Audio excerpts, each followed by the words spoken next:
Hola, nuevamente.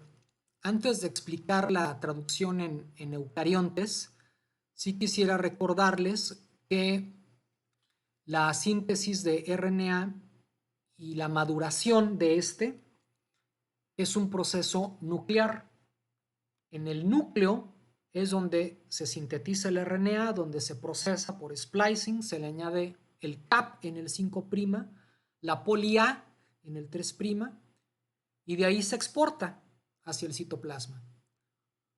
Todo esto puede ser tan complejo como nosotros queramos, pero una vez que se exporta, este RNA será traducido, ya sea de forma libre en el citosol o acoplado al retículo endoplásmico. Es común que en los eucariontes los mensajeros adquieran esta forma curva y a lo largo del mensajero hay un sinnúmero de ribosomas leyendo los codones, lo cual podemos ver. Se puede detectar esta forma por microscopía electrónica. Estas estructuras redonditas son los ribosomas que van desfilando a lo largo de todo el RNA mensajero. A esto lo conocemos como polisoma. Traducción de manera libre. Pero mencioné que puede estar la traducción acoplada al retículo, o más bien RNAs que codifican proteínas de secreción o proteínas de membrana plasmática suelen traducirse en la superficie del retículo endoplásmico porque ahí directamente se canalizan a la vía de secreción que les permitirá salir o liberarse de la célula o insertarse en la membrana. Es ventajoso entonces que haya traducción en el retículo. El proceso, pues, es similar al que ocurre en las bacterias. Me voy a enfocar básicamente en mencionar las diferencias. En eucariontes no tenemos una secuencia Shine-Dalgarno. Tenemos más factores de inicio que en el caso de bacterias, resaltando estos que tenemos aquí. No son los únicos. Yo resalto los más importantes funcionalmente. Por ejemplo, EIF4E es una proteína factor de inicio que une el CAP en el 5', ese nucleótido modificado que tenemos ahí. La proteína de unión a poli A, que se pega obviamente en el poli A.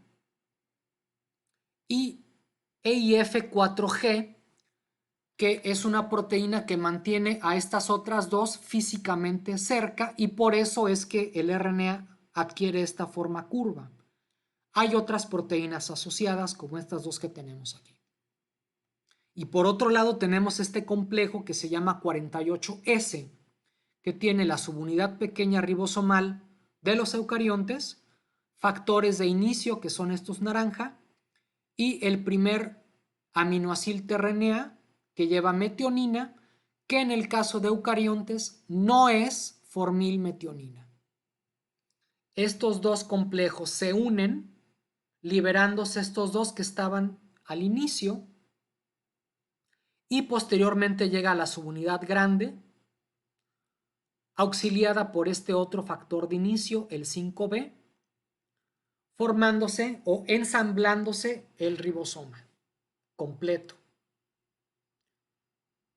La proteína de unión a poli A permanece y el aminoacil-tRNA que lleva metionina estará ocupando el sitio P. Entonces, al quedar libre el sitio A, empezará la etapa de elongación. En eucariontes no tenemos una proteína homóloga a EF2, pero se requiere de una proteína que esté llevando los aminoacil-tRNAs. Esa proteína es EF1-alfa, es la que hace la función de EF2. El proceso de elongación es igual que en bacterias, no lo voy a explicar, solamente resaltaré las diferencias que hay en el proceso de terminación de la traducción. Tenemos una proteína ERF1 esta proteína reconoce los 3 posibles codones paro. En el caso de bacterias tenemos 2 porque no todas reconocen el mismo codón paro, pero esta lo puede hacer. Y tiene un socio. Ese socio es ERF3. Entonces, cuando queda un codón paro en el sitio A, llega este dímero y promueve la disociación del ribosoma. Hay hidrólisis del polipéptido que está unido al tRNA, es decir, se libera la proteína, que aquí en este diagrama de esta revisión no se nota, pero se libera la proteína con su C terminal. Aquí está la subunidad grande liberada, el mensajero que puede ser traducido nuevamente. Y aquí en este diagrama mencionan estos 3 factores de inicio porque la subunidad pequeña que se libera, libre, puede acoplar estos 3 factores de inicio para nuevamente ensamblarse en otro mensajero para traducirlo. Y pues bien, estas son las diferencias que hay en la traducción en eucariontes. Pues este fue un panorama de la traducción detallado en estos 3 videos que hablamos del código genético, de la lógica detrás del código genético y el proceso, mecanismo de traducción en bacterias y eucariontes.